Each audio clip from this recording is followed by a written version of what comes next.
Olá pessoal, sejam muito bem-vindos aí a mais um vídeo do nosso canal. Hoje 10 de março de 2022, vamos com tudo. Hoje tem muito conteúdo legal para vocês, vamos falar sobre matemática. Antes de qualquer coisa, coloca um joinha aí embaixo, nesse likezinho que tem aí, é muito importante para a gente, tá? Se inscreve no canal também se você não for inscrito e ativa o sininho também das notificações para que você possa sempre estar antenado. Sempre que eu colocar um vídeo você vai ser avisado pelo YouTube, tá certo? E compartilha também, pessoal, esses vídeos aí, tá? Se você acha que tem alguém aí que tem interesse nesse conteúdo que a gente está colocando, compartilha para que as pessoas fiquem por dentro, tá bom? Vamos pro vídeo. Então, pessoal, vamos falar hoje sobre matemática na cozinha, tá certo? Continuando aqui, matemática, pessoal, muita gente não entende porque quando se fala assim, matemática, a cozinha é pura matemática. Alguém já deve ter ouvido isso aí. E isso é a pura verdade, tá certo?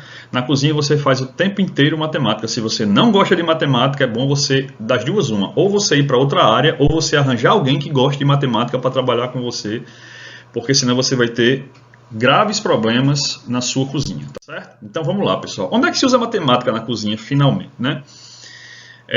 Basicamente o tempo inteiro, tá? A gente usa essa matemática na separação dos insumos das receitas, né? A gente já falou aqui um pouco sobre isso. Na preparação das receitas, no cálculo do custo do prato, no cálculo do preço da venda do prato. Então, você está usando matemática o tempo todo, seja você trabalhando profissionalmente, seja você trabalhando de forma amadora. Se você for cozinhar, você vai ter que fazer conta matemática, tá certo? Então, vamos pegar item por item desse aqui. Na separação dos insumos, nós temos o seguinte, a gente faz assim, a regra de 3 é uma coisa que você tem que se apaixonar a partir de agora. Se você gosta de cozinhar, você tem que saber regra de 3. Por quê, pessoal? Vamos lá, vamos fazer um exercício aqui. Vamos imaginar que você tem um PF, e eu sirvo 100 gramas de arroz nesse PF, 80 gramas de feijão, 100 gramas de carne e 50 gramas de batata frita, beleza? Quanto eu devo usar para preparar 100 PFs? E agora? Muita gente começa a dar um frio na barriga, tem muita gente que começa a ter um frio na barriga quando a gente faz esse tipo de pergunta aí. Mas veja bem, ora, se eu tenho para servir uma pessoa, eu preciso de 100 gramas de arroz, vamos pegar caso por caso, né? Eu preciso de 100 gramas de arroz, 80 de feijão, 100 gramas de bife e 50 gramas de batata. Ora, se eu preciso disso para servir uma pessoa, para eu servir 100 pessoas, o que é que eu tenho que fazer? Proporção simples, pessoal. Eu tenho somente que multiplicar isso daí por 100. Para 100 porções, eu vou ter 100 gramas de arroz vezes 100 porções, que vai me dar 10 mil gramas, que é o equivalente a 10 quilos. 80 gramas de feijão vai me dar 8 mil gramas, que são 8 quilos. 100 gramas de bife vezes 10 vai me dar 10 mil gramas, que são 10 quilos de bife. Batata frita, 50 gramas de batata frita vezes 100 vai me dar 5 quilos de batata frita. Isso é pura regra de 3. Se você fosse armar a regra de 3, você ia colocar lá assim, ó. Eu tenho arroz, eu tenho 100 gramas, uma pessoa. Aí do lado de cá você colocaria X, porque você não sabe o peso, para 100 pessoas. Aí você multiplicaria invertido. Multiplicaria 100 gramas para uma pessoa, X para 100 pessoas. Você multiplicaria X vezes 1, 10 vezes 100. Perdão, 100 vezes 100, tranquilamente. Então você faria exatamente essa conta aqui, que está aqui. Isso aqui já é a regra de 3, já na fase final, digamos assim. Mas é proporção. Quando você vai separar o insumo, é proporção. Rodrigo, quem faz bolo, por exemplo, você vai fazer um bolo, eu só sei fazer bolo grande, eu só sei fazer bolo para 50 pessoas. Poxa, se você sabe fazer um bolo para 50 pessoas, você também sabe fazer para 10. É só você pegar aquela mesma porção que você usa para fazer para 50 e dividir por 5. Somente isso. 10 pessoas é 5 vezes menos. É uma parte de 5 de 50. Então você pega aquela porção. Se você usa 1 kg de farinha de trigo para fazer para 50 pessoas, você vai usar 200 gramas de farinha de trigo para fazer para 10 pessoas. É pura proporção. É a mesma coisa, gente. Cozinha é proporção. É a mesma coisa, tá certo? Na preparação das receitas, gente, aqui entra muito mais uma questão de gerência de tempo. Eu coloquei aqui uma figurazinha ilustrativa para vocês verem uma cozinha caótica, né? que não tem planejamento. Isso aqui é uma coisa chamada plano de ataque. Eu vou falar sobre isso ainda em vídeos mais para frente. Tá? O plano de ataque ele é um planejamento de execuções de tarefas dentro da cozinha, tá certo? Para que você trabalhe de forma organizada e otimizada e eficiente, tá? Vamos supor o seguinte, café da manhã. Você que não é cozinheiro profissional, mas você faz o seu café da manhã, o café da manhã da sua família todo dia, vamos supor. Aí você faz café. Ora, o café leva um tempo para ficar pronto. A água precisa ferver, né? Então, tem gente que faz assim. Vamos supor que seu café da manhã seja café, pão com ovo e queijo. Exemplo. Aí tem gente que faz assim. Frita o ovo,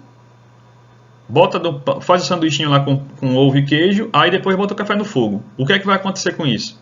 Daqui que o café fique pronto, o ovo já está o quê? Gelado. E vai demorar um tempo muito maior para o café ficar pronto. Por quê? Porque ele fez primeiro uma tarefa, depois ele fez outra tarefa. Qual seria o ideal aí? Olha só a gestão de tempo, né? Gestão de tempo. Ora, se eu sei que tem um processo que vai andar sozinho, que é, no caso, a água. Eu não tenho controle sobre a água. A água vai ferver, quem vai fazer isso é o fogão, não sou eu. Então, eu tenho que fazer o quê? Primeira coisa que eu faço é colocar a água do café, o café no fogo. Seja se você tem uma cafeteira italiana, enfim, ou uma cafeteira elétrica, você tem que botar o café para rodar, certo? Enquanto o café está sendo feito pelo fogão, você vai fritar o seu ovo, você vai fazer o seu pãozinho, o seu queijo, você passar sua manteiga no pão, etc. Quando você terminar de fazer isso, provavelmente o seu café já vai estar pronto ou bem próximo de estar pronto, dependendo da quantidade que você faça. Então, você vai comer tomar um café quentinho e vai comer um pãozinho com ovo quentinho, porque você fez um mínimo de planejamento. Agora eu estou falando isso para uma tarefa simples. Agora você imagine numa cozinha profissional, na qual você tem N pratos, N processos, você trabalha com camarão, você trabalha com massa, você trabalha com carne, com bife, com saladas. Então você precisa de uma equipe para gerenciar isso, de uma equipe grande, não para gerenciar, uma equipe para executar essas tarefas e precisa de um bom gestor de processos, um cara que saiba planejar bem esses processos para que esses processos sejam feitos de forma concatenada e a ponto de que em uma mesa que tenha, sei lá, 4 pessoas, cada componente da mesa, cada pessoa da mesa vai pedir um prato diferente. E os 4 pratos, como um passe de mágica, chegam ao mesmo tempo na mesa quentes. Por quê? Porque houve um processo, um planejamento lá dentro da cozinha que permitiu que isso fosse feito. Tá certo? Então, isso tudo é gestão de tempo. Você sabe quanto tempo cada tarefa vai levar e você planeja as tarefas encaixadas uma na outra ali dentro. Então, isso é gestão de tempo. Tá bom? Mais uma coisa aí que a matemática vai nos ajudar. Outro ponto, no cálculo do custo do prato. Ora, você sabe quanto custa de verdade, né, um prato que você vai fazer? Você sabe? Então, pessoal, isso é a definição do total de insumos a ser comprado. Isso é imprescindível, né? Quando você vai calcular o custo do prato, tá? Eu vou mostrar daqui a pouco para vocês rapidamente uma ficha técnica que eu fiz, para que vocês vejam como é que preenche a ficha técnica, mais ou menos para como é que a gente chega no custo do prato. Pelo menos por cima, não é exatamente, porque a ficha não vai estar completa, eu vou falar isso para vocês lá quando eu estiver lá mostrando a planilha de vocês, já, só um minutinho.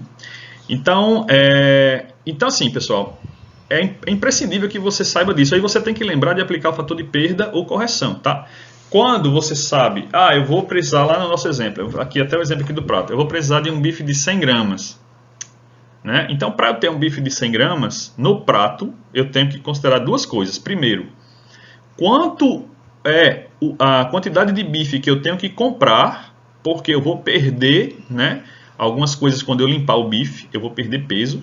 Segundo, quanto é que tem que ser o tamanho do bife para que depois de frito ou cozido ou assado, ele fique com 100 gramas no prato. Então, essas coisas eu tenho que saber.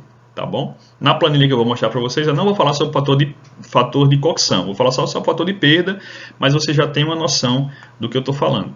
Se você não sabe o que eu estou falando, olha os vídeos anteriores do canal aí que eu falo sobre isso, tá? E o cálculo individual, quer dizer, per capita, que é o per capita, né? O cálculo individual, para o total, que é o rendimento total. Você tem que saber calcular. É o que eu acabei de falar ali com relação à porção do PF, para uma pessoa e para 100 pessoas, tá? Você pode também fazer o inverso. Se você sabe quanto você usa para fazer para 100 pessoas, você pode fazer o cálculo inverso. Dividir por 100 para saber quanto é o peso individual per capita, tá? Isso também é possível. Às vezes a pessoa já sabe, tem experiência. Não, eu preciso de 1 kg de feijão para fazer 20 feijoadas, por exemplo. 20 porções de feijoadas. Ótimo. Então você já sabe isso, você pode fazer o processo inverso para saber quanto de feijão você vai usar por feijoada, por porção de feijoada, tá bom? Isso é pura regra de 3, tá, gente? Então, o preenchimento da ficha técnica eu vou fazer agora aí para vocês. Então, pessoal, isso aqui é uma ficha técnica que eu estou abrindo para vocês aqui, tá? Em primeira mão, essa ficha técnica é minha, do Dom Riso, tá certo? Então aqui a gente tem uma situação que a gente já mostrou para vocês, eu já mostrei para vocês em vídeos anteriores. Se você não pegou, é importante que você dê uma olhada nos vídeos anteriores aqui do canal, que eu falo sobre peso líquido, eu falo sobre fator de correção, falo sobre peso bruto, falo sobre outras coisas também. Algumas dessas coisas eu ainda não falei, mas a gente vai mostrar aqui para vocês rapidamente. A gente vai ter uma série exclusiva sobre ficha técnica, tá certo? A gente já está começando a falar algumas coisas, alguns vídeos sobre ficha técnica, mas eu vou fazer uma série específica sobre isso. Mas só para que vocês possam acompanhar o exemplo que a gente colocou aí, a gente tem um arroz, tá? Eu estou assumindo que eu estou criando uma ficha técnica aqui para 20 porções, eu vou colocar 100 para ficar igual ao nosso exemplo lá, tá? Então aqui a gente tem o seguinte, a gente tem aqui arroz, nossos insumos, feijão, contrafilé, assumindo que o nosso bife lá é contrafilé, né? A coluna insumos aqui, tá certo? A gente tem batata, aí eu tenho óleo, que eu vou fritar a batata, né? E usar também para refogar o arroz e para fritar o contrafilé, né? Então eu tenho sal e pimenta e alho para temperar, tá certo? Então vamos assumir aqui a unidade de medida. Do arroz é quilo, do feijão é quilo, do contrafilé é quilo, da batata é quilo, do óleo é litro, do sal é quilo, da pimenta é quilo e do alho é quilo também. Eu estou aqui, pessoal, no Excel, tá? Se você não sabe manipular o Excel, também pode me procurar, que a gente na internet tem muita coisa falando sobre Excel também, mas também pode colocar aí nos comentários aí alguma coisa, alguma dúvida que você tenha, que eu posso te ajudar, tá certo? Então eu estimei aqui, baseado mais ou menos no que eu lembro aqui do mercado, o preço do arroz, o quilo, mais ou menos R$5, o preço do feijão mais ou menos a 9, o preço do contrafilé mais ou menos R$30, o preço da batata mais ou menos a 6, acho que até aumentou um pouco agora, mas vamos manter em 6. O preço do óleo eu coloquei 10. Por que 10, pessoal? Porque o óleo é litro, né? Mas Rodrigo, o litro do óleo não custa R$10, custa em torno de 9. Mas lembre-se que o litro de óleo não é um litro de óleo, são 900 ml, né? Aquela garrafa de óleo são 900 ml de óleo. Então, como eu estou trabalhando com litro, eu coloco aqui o preço do litro. Então, eu já coloco mais 100 ml. Então, de 9 eu pulei para R$10 aqui, tá certo? Então, sal R$3, aí pimenta estimei em 20 e alho em 20 mais ou menos, tá bom? Então aqui, pessoal, entra uma parte que a gente já falou para vocês, que é o peso líquido, o fator de correção e o peso bruto, tá? O peso bruto está calculado, olha, se eu clicar aqui nessa célula, você vai ver que a fórmula está F9 vezes G9. Então essa célula aqui é o cálculo do peso líquido vezes o fator de correção. Já falamos sobre isso no vídeo anterior, tá certo? Então vamos colocar aqui como se o peso líquido de arroz, como eu coloquei lá, foi 100 gramas, né? Como eu estou trabalhando em quilo, gente, mais uma coisa aqui, eu estou trabalhando em quilo, não em grama, então eu não vou colocar 100 aqui, porque se eu colocar 100, ele vai achar que são 100 quilos e não 100 gramas. Ora, 100 gramas em relação a quilo, se eu for converter em quilo, 100 gramas é 0,1 quilo. Ok? 100 gramas são 10% de 1 quilo, então é 0,1, tá certo? Isso é mais uma coisa também que em relação à matemática que você tem que saber, tá certo? Na cozinha a gente usa muito matemática, como eu já falei aí, tá? Então eu tenho 100 gramas de arroz, eu tenho 80 gramas de feijão, então é 0,08. Por que não 0,8, Rodrigo? Porque 0,8 seria 800 gramas e não 80, eu quero 80, então é 0,08, tá bom? Contrafilé eu botei lá 100 gramas, né? O bife, então vamos colocar aqui também 0,1. A batata 0,05, que eu estimei lá uma porção de 50 gramas de batata. Aí o óleo aqui, eu vou colocar aqui por prato, vou estimar aqui que eu vou gastar aproximadamente, sei lá, 50 ml de óleo. Não é isso, mas só para fins de conta aqui nossa, vamos estimar aqui 50 ml de óleo, tá? 50 mililitros de óleo. A sal é uma coisa irrisória, eu vou colocar 0,001, né? Perdão, ele não aceita aqui 2 casas, eu programei para isso. Vou colocar 10 gramas de sal, como se fosse 10 gramas de sal.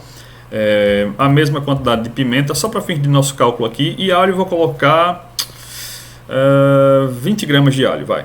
Então vamos lá, 0,02, 20 gramas de alho. Entenderam, pessoal, por que eu coloquei 0,02 aqui? Por exemplo, 0,01 aqui e 0,10 aqui. 0,10 porque contra filé e arroz são 100 gramas. Aqui é 0,1 porque não são 100 gramas, são 10 gramas e não 100 gramas, tá? Também só para fins de cálculo, que eu não vou gastar 10 gramas de sal, é muito sal, tá bom? Nesse caso aqui. Então vamos lá. O fator de correção. O fator de correção eu vou também... O arroz é 1, porque não tem mudança. O feijão também é 1. O contrafilé eu vou colocar 1,2 porque eu vou limpar o contrafilé, vou tirar as pelancas, vou tirar as gordurinhas que tem. A batata também 1,1 vai, porque eu vou descascar a batata, então considerando que a casca pesa 10% do valor da batata, tá certo? O óleo também não tem, é 1, mesma coisa. O sal também, a pimenta também e o alho 1,1 também. Vou considerar aqui a mesma coisa da batata, porque o alho a gente também descasca, então ele perde peso, tá? Então veja bem, pessoal, aqui, olha o peso bruto calculado. Então o peso bruto, eu continuo com 100 gramas de sal, continuo com 80 gramas de feijão. Já no caso do contrafilé, para que eu tenha 100 gramas de contrafilé, eu tenho que comprar 120 gramas de carne. Por quê? Porque eu vou limpar e vou perder 20 gramas, tá bom? Já falei, se você não está entendendo o que eu estou falando aqui, vê o vídeo lá que fala sobre fator de correção aqui no canal, que você vai entender, tá certo? Aqui na batata eu tenho 0,6, ou seja, 60 gramas. Para eu ter 50 gramas de batata frita, eu tenho que comprar 60 gramas de batata no mercado. Para que eu tenha... Aí o óleo não muda, não tem mudança. O sal também não, a pimenta também não. E o alho muda muito pouco. É tão irrisório que, como eu estou falando de 20 gramas, eu vou ter que comprar, sei lá, 22 gramas. Então é tão irrisório que ele nem apareceu aqui na casa decimal, ele arredondou para baixo, tá? Então, sabendo disso, a gente tem aqui o custo PC. Custo PC, pessoal, é o custo por porção, custo per capita, tá? Custo per capita. O custo per capita do arroz é 50 centavos. Ora, se o quilo é R$5, 100 gramas vai ser 50 centavos. O custo per capita do feijão, 72 centavos. O custo per capita do contrafilé, 3,60. O custo per capita da batata e por aí vai, tá? Sabendo do custo por cabeça, e eu sei quantas porções eu vou fazer, que são 100, o que é que eu faço? O custo total, eu multiplico o custo por cabeça. Olha lá, vou marcar aqui para você ver. Eu multiplico o custo por cabeça, que é a célula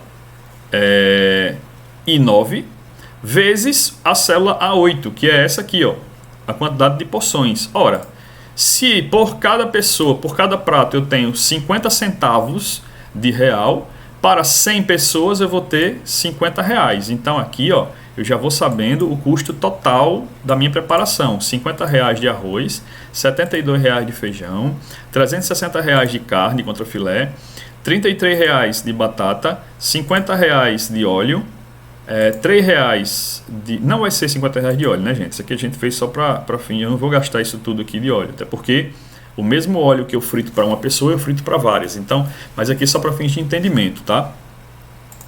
R$3 de sal, R$20 de pimenta e R$44 de alho. Vamos supor que seja isso. Então, a soma disso aqui é o custo total da receita. Tá aqui, ó, R$632. Isso aqui, pessoal, olha só, é essa soma aqui, ó, disso aqui tudo, tá? certo? É porque na realidade aqui eu fiz a multiplicação pelo custo per capita, o custo por porção. O custo por porção é a soma disso aqui, ó, do custo per capita. Custo per capita vai me dar o custo total por porção. E a soma do custo total da receita é o custo total da porção vezes 100. É a mesma coisa. Eu calculei aqui, mas eu poderia ter calculado também isso aqui como a soma disso aqui. É a mesma coisa, tá certo? Então, isso aqui, pessoal, é uma ficha técnica. E aqui eu tenho ainda o percentual do custo de mercadoria vendida na receita. Então, em relação ao meu prato, o custo do arroz representa 7,9%. O mais caro aqui é o custo do contrafilé, que custa quase 57% do valor do meu prato, de custo, né? Então, isso aqui é importante você saber, para que você, quando você precisar de reduzir o custo do seu prato, você sabe qual é o item que está mais caro, onde é que você pode mexer mais e onde é que você pode manter do jeito que está, tá certo? Então, isso aqui é uma passagem rápida sobre uma ficha técnica, é a primeira vez que vocês, talvez alguns de vocês tenham visto uma ficha técnica. Não, essa ficha técnica ela não está completa, ela ainda está faltando algumas coisas, estão faltando algumas coisas aqui, como por exemplo, que eu falei no vídeo passado, o fator de cocção e tal, que a gente vai aprofundar ainda isso com vocês. Aqui é só para exemplificar essa nossa aula aqui, beleza? Então, gente, dando prosseguimento aqui, outro ponto que eu coloquei lá, no cálculo do preço da venda do prato. Ora, lembre-se que o seu trabalho tem valor, né? Às vezes a gente coloca lá o preço do prato somente baseado no que a gente comprou, mas e o meu trabalho, né? Lembre-se que quem trabalha com cozinha tem dois fatores. A gente vende um produto, que é a comida, mas a gente também vende o quê? O nosso serviço. Porque não é só o produto. Se eu vender só o produto, a pessoa vai lá no mercado e compra. Mas se a pessoa for no mercado e comprar a mesma coisa que eu comprei, ela não vai comer o prato do jeito que eu fiz. Então, o meu serviço tem valor. Lembre-se disso. Então, fica uma eterna guerra no mercado. Isso aqui eu já passei por esse tipo de problema também. E é difícil, principalmente quando a gente está começando. Você cobrar, você fica naquele dilema. Eu vou cobrar o que vale o meu prato, ou vou cobrar o que o mercado cobra? Pessoal, muitas vezes, está aí embaixo, muitos concorrentes cobram errado e quebram em pouco tempo. Muitas vezes, você não consegue entender alguns preços que são praticados pela concorrência. Isso é muito comum. Não se sinta um ET se você pensa assim. Por quê? Porque, veja bem, se você vai calcular lá o teu prato, como eu acabei de mostrar lá na ficha técnica, e você percebe que o custo do teu prato é, vamos supor, R$20, né? Vamos supor. Aí tem gente que vende por 19. Aí como é que faz isso? Aí como é que você vai bater esse preço? É impossível, pessoal. Então, assim, das duas, uma. Ou essa pessoa está cobrando errado e vai quebrar rapidinho, ou essa pessoa está usando insumos totalmente de baixo valor, de baixo nível, de baixo valor. Quer dizer, às vezes você usa os insumos da melhor qualidade e a pessoa usa as coisas mais baratas que tem no mercado. Um exemplo, massa. Eu só uso massa grano duro, isso quando eu não faço. Algumas massas eu faço também. Mas tem gente que usa macarrão normal, dessas marcas aí que eu ia falando um aqui, mas dessas marcas aí que a gente tem, que a gente fazia, que a nossa mãe, nossa avó fazia aquelas macarronadas na época, lá, enfim, né, de domingo, né, aquelas massas baratas, que custa um terço, um quarto. Às vezes um pacote dessas massas custa às vezes R$1,50, R$2, e uma massa grano duro custa 10. Como é que você vai bater isso? Não tem como, né? Então, assim, é importante que você defina o seu público e dê valor ao seu trabalho, tá?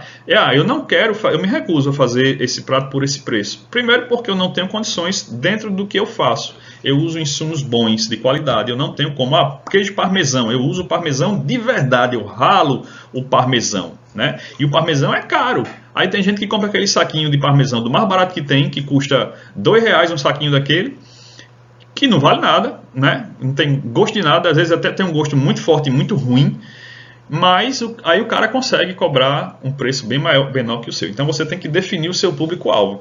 Para quem é que eu quero vender? Eu quero vender muito e ganhando bem pouquinho, ou eu quero vender, ou eu vou encarar sabendo que eu vou vender menos, mas eu vou vender um prato de muito mais alto nível para um público mais seleto.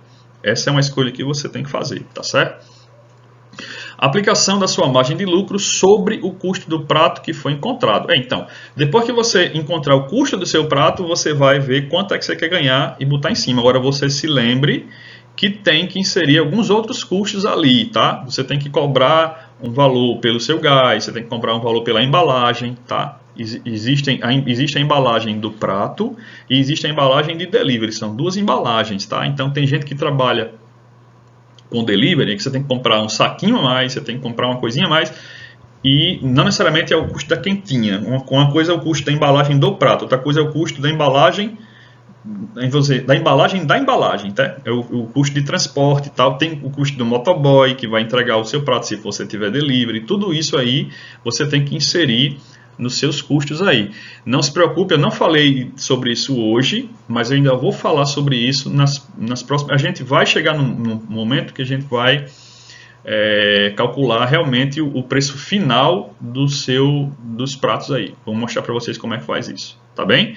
Então, o vídeo de hoje, pessoal, foi isso. Espero que vocês tenham curtido.